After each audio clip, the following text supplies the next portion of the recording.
Hello students, welcome to all in Ram Study Waves. So in this video we are going to discuss about India location, extent, political and physical features. So this is a very important topic for your second term examination. तो class 8 के लिए second term में आने वाला बहुत ही important topic है, ना केवल एग्जामिनेशन पॉइंट ऑफ व्यू से, यानी आपके कंट्री के पॉइंट ऑफ व्यू से भी बहुत इंपॉर्टेंट है, बिकॉज वी आर इंडियन और we should know about the India. तो इंडिया के बारे में हमें जानना चाहिए और जानना ज़रूरी है। तो आइए बिना देरी के स्टार्ट करते हैं वीडियो, जिसमें सबसे पहला टॉपिक है इंडिया लोकेशन। लोकेशन का मतलब होता है address. Location means address. It means India situated in which address on globe. तो इंडिया कौन से एड्रेस पे सिचुएटेड है। ठीक है, तो यहाँ पे आपको इंडिया दिखाई दे रहा है। अब इंडिया जो है वो इक्वेटर, ये वाली लाइन आपकी इक्वेटर है। ठीक, तो आपको ये लाइन दिख रही है इक्वेटर। तो इक्वेटर के क्या है, अप साइड में है, यानी इक्वेटर डिवाइड्स अर्थ into two equal part, northern hemisphere,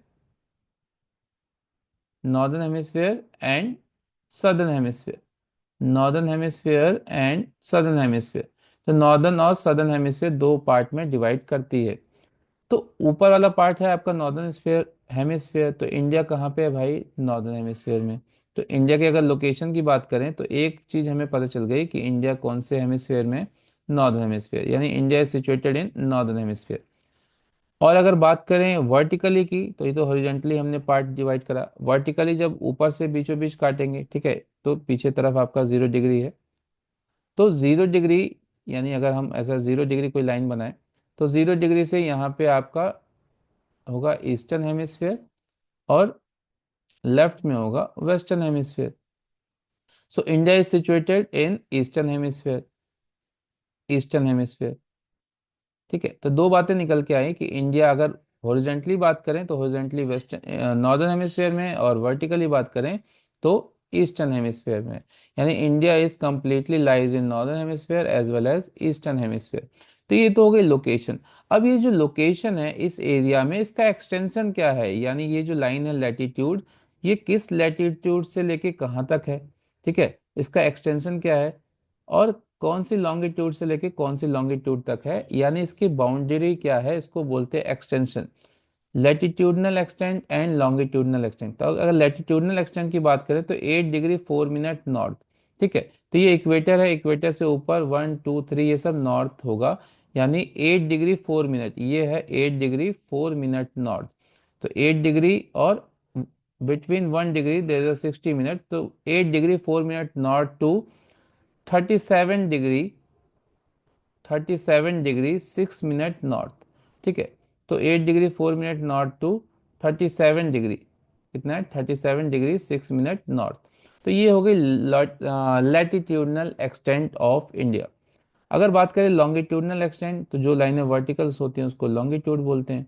तो longitudinal extent that is 68 degree 7 minute east to 97 degree 25 minute east.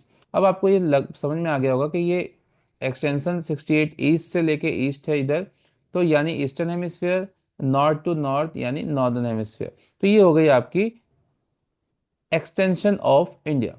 ठीक है, होप आपको ये सारी चीजें समझ में आ गई होंगी।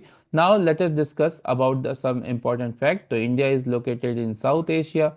तो अगर एशिया की बात करें तो एशिया, ये एशिया कंटिनेंट के साउथ में है। और इंडिया जो है सेवेंथ लार्जेस्ट कंट्री है वर्ल्ड में।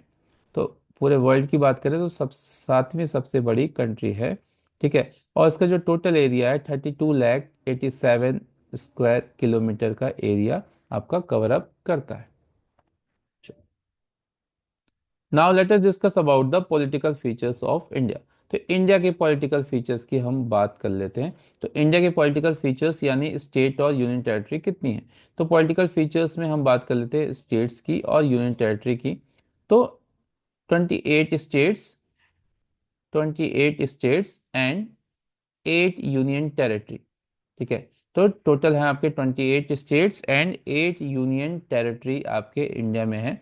तो यहाँ पे आपको स्क्रीन पे दिख रहा होगा, आपको हर एटलीस्ट आपको सारे स्टेट्स और उसके कैपिटल्स पता होने चाहिए। एग्जाम में तो नहीं आएगा, लेकिन आपको ऐसे पता होना चाहिए। तो आप इसका स्क्रीनशॉट लेके आप मेमोराइज कर सकते हैं कि कौन सा स्टेट लगभग लगभग किस लोकेशन पे है और उसकी क्या कैपिटल है, ये बहुत ज़रूरी है। तो हमें जानना है कि हमें बस इतना ही जानना है इस टॉपिक से कि इंडिया में टोटल कितने स्टेट्स हैं और कितने यूनियन टेरिटरीज हैं। And you should know about the 28 states and their capital. ठीक है, जैसे राजस्थान की जयपुर, उत्तर प्रदेश की लखनऊ, बिहार की पटना, असम की दिसपुर, नागालैंड की कोहिमा, मणिपुर की इम्फाल, मिजोरम की आइजोल। तो इस तरीके से अरुणाचल प्रदेश की ईटानगर। तो इस तरीके से आपको सारे एटलीस्ट सारी चीज़ें आपको याद होनी चाहिए। ठीक है, तो ये आंध्र प्रदेश और तेलंगाना जो टूट के बना था, तो तेलंगाना की राजधानी हैदराबाद और आंध्र प्रदेश की नई राजधानी है अमरावती। तो इस तरीके से आपको पॉलिटिकल फीचर्स कवर अप करने हैं। Now let us discuss about the physical features of India, जो कि इस चैप्टर का बहुत ही इंपॉर्टेंट पार्ट है। सो फिजिकल फीचर्स में हमें बात करने हैं नॉर्दर्न माउंटेन्स की, ग्रेट नॉर्दर्न प्लेन की, पेनिनसुलर प्लेटो की, कोस्टल प्लेन की, थार डेजर्ट की और आइलैंड की। तो सबसे पहले हम बात कर लेते हैं भाई नॉर्दर्न माउंटेन्स की। तो नॉर्दर्न माउंटेन में जो सबसे नॉर्दर्न माउंटेन जो है आपका सब, कि इंडिया के नॉर्थ में कौन सा माउंटेन है, तो वेरी गुड, तो इंडिया के नॉर्थ में है आपके हिमालय। ठीक है, तो इंडिया के अगर नॉर्थ की बात करें तो है हिमालय। तो अगर इंडिया हम बनाएं तो यहाँ पे इंडिया का जो नॉर्थ वाला पार्ट है, ठीक है, इंडिया का जो नॉर्थ वाला पार्ट है वो वहाँ पे क्या है, हिमालय रेंज है। ठीक है, तो हिमालय माउंटेन है, जो कि मैंने मैप पॉइंटिंग में भी आपको बता रखा है। अब ये हिमालय माउंटेन की क्या इंपॉर्टेंस है, तो सबसे पहले हिमालय माउंटेन क्या है, एक रेंज है आपकी जो नॉर्दर्न बॉर्डर को कवर करती है, यानी नॉर्थ में ये पूरा बॉर्डर बनाता है किससे, चाइना से। तो चाइना से प्रोटेक्ट करता है आपको, नॉर्थ में बॉर्डर बनाता है। दूसरी इसकी इंपॉर्टेंस क्या है, ये कोल्ड विंड को एंट्री करने से रोकता है। तो साइबेरियन कोल्ड विंड जो भारत में एंटर करती है उसको यहाँ पे हिमालय रोक लेता है। और इंडिया से जो मानसून विंड जाती है उसको भी ये रोकता है। इट मीन्स कि इसका डबल फायदा है, एक तो ये कोल्ड विंड यानी भारत को बहुत एक्सट्रीम ठंड से बचाता है, और जो हमारी मानसून विंड है जिससे बारिश होती है उसको बाहर जाने से बचाता है। तो यहाँ पे साल भर हमेशा क्या रहती है, बर्फ जमा रहती है, अबॉर्ड ऑफ स्नो। और यही बर्फ पिघल के नदियों के रूप में हमारे यहाँ पे आती है, तो इसकी बहुत इंपॉर्टेंस है। तो हिमालय जो है वो सोर्स है रिवर का, ये भी आप लिख सकते हो फीचर्स में। It protect us from cold wind and it also protect to exit the monsoon wind, and it is the source of minerals. तो बहुत सारे मिनरल्स भी मिलते हैं यहाँ पे। तो ये सब है इंपॉर्टेंस ऑफ हिमालय, जो कि एग्जाम में आ सकता है कि what is the importance of Himalaya mountain. ठीक है, तो ये मेजर सोर्स हैं गंगा, ब्रह्मपुत्र, इंडस रिवर्स की। साथ के साथ ये बनाती हैं आपके नेचुरल बाउंड्रीज। ठीक है, नेचुरल बैरियर बनाता है जो इंडिया को बचाता है और इंडिया के क्लाइमेटिक कंडीशन और कल्चर को भी सेफ रखता है। ठीक है, now next topic is northern plain. Northern plain, तो नॉर्दर्न प्लेन भाई इंडिया के इस वाले पार्ट में ये आपका नॉर्दर्न प्लेन एरिया है। तो प्लेन का मतलब होता है, प्लेन मतलब फ्लैट लैंड। फ्लैट लैंड यानी बराबर जमीन with fertile soil, with fertile soil. और ये फर्टाइल सॉइल जो होती है वो कौन सी होती है, मैक्सिमम ये होती है आपकी एलुवियल। ठीक है, कौन सी सॉइल होती है, एलुवियल सॉइल। और एलुवियल सॉइल मोस्टली बनती है रिवर के सेडिमेंट से, यानी रिवर के सेडिमेंट से ये सॉइल फॉर्म होती है। तो इस एरिया में बहुत सारी रिवर्स है आपकी, गंगा, यमुना, ठीक है, और गोमती, घाघरा, गंडक, कोसी, ये सब जो रिवर सिस्टम है वो मिलके बनाता है प्लेन एरिया, जो कि बहुत ही फर्टाइल होती है। तो इंडिया का जो प्लेन एरिया है वो यहाँ पे आप देख पा रहे हो स्क्रीन पे, ये आपका इंडिया का प्लेन एरिया है। ठीक है, जो कि किसके हेल्प से बना है, तो fertile planes formed by the elevate deposition of Himalaya river. तो जो हिमालय की तरफ से नदी निकलती है उसके डिपोजिशन से ये प्लेन होता है। और ये जो प्लेन एरिया है वो डेंसली पॉपुलेटेड है। तो डेंसली पॉपुलेटेड क्यों है, बिकॉज ऑफ फर्टाइल सॉइल। तो फर्टाइल सॉइल है जो कि एग्रीकल्चर के लिए बहुत अच्छी है, और जहाँ पे एग्रीकल्चर ज़्यादा होगी डेफिनेटली वहाँ पे पॉपुलेशन बहुत ज़्यादा होगी। तो पॉपुलेशन ज़्यादा होने का रीज़न क्या है, fertile soil, flat land, agriculture और अवेलेबिलिटी ऑफ रिसोर्सेज। तो वाटर की अवेलेबिलिटी है, ये सारे जो इंपॉर्टेंट रिसोर्सेज की अवेलेबिलिटी है जिसके कारण ये होता है डेंसली पॉपुलेटेड। ठीक है, and it also include Indo Gangetic plain, a vast history significant area. तो ये बहुत ही important Indo Gangetic Gangetic plain है जिसका अपना एक इतिहास भी है। Now next is peninsular plateau. तो पेनिनसुलर प्लेटू क्या है भाई? तो पेनिनसुलर प्लेटू यानी इंडिया एक पेनिनसुलर कंट्री है। पेनिनसुलर का मतलब क्या होता है? It is covered by water bye it's three side. तो तीन तरफ से पानी से घिरा हुआ है। तो एक तो ये तरफ हो गई, एक ये हो गया, एक ये। तो तीन तरफ से पानी से घिरा हुआ लैंड होता है, इसको बोलते हैं पेनिनसुलर लैंड। तो पेनिनसुलर प्लेटू में आपके जो प्लेटू की बात करें तो इंडिया के प्लेटू टू पार्ट्स में है, एक सदर्न और एक नॉर्दर्न प्लेटू। तो सदर्न प्लेटू में जो आपका डेक्कन प्लेटू, ठीक है, और नॉर्दर्न प्लेटू में है आपके दो प्लेटू हैं, एक है छोटा नागपुर प्लेटू, और दूसरा है मालवा प्लेटू। ठीक है। तो छोटा नागपुर प्लेटू यानी झारखंड वाले एरिया के आसपास छोटा नागपुर प्लेटू है, और आपके नीचे यूपी के वेस्टर्न यूपी साइड में आपका मालवा प्लेटू है। ठीक है। तो कैसे दिखाएंगे? तो ये आपका नीचे, ये आपको देख रहे हो, ये आपका डेक्कन प्लेटू, इधर आपका मालवा प्लेटू, और यहाँ पे आपका है छोटा नागपुर प्लेटू। ठीक है। अब ये है पेंसुलर प्लेटू, और last triangular प्लेटू in southern India. तो एक बहुत ही बड़ा प्लेटू है सदर्न इंडिया में, जो कि मिनरल्स का बहुत अच्छा सोर्स है। वहाँ पे हार्ड क्रिस्टलाइन रॉक्स पाए जाते हैं। And it include the Deccan प्लेटू, Malwa प्लेटू and छोटा नागपुर प्लेटू। तो ये तीन प्लेटूज आपके इंडिया में इंपॉर्टेंट हैं। Now next is Indian desert. तो इंडियन डेजर्ट की बात करें तो इंडियन डेजर्ट का भैया सबसे जो डेजर्ट है वो है आपका थार डेजर्ट। तो जो कि किस तरफ है? तो अगर हम बात करें, ठीक है, तो इंडिया के ये वाले पार्ट की, तो एक मैप बना के आपको दिखाते हैं।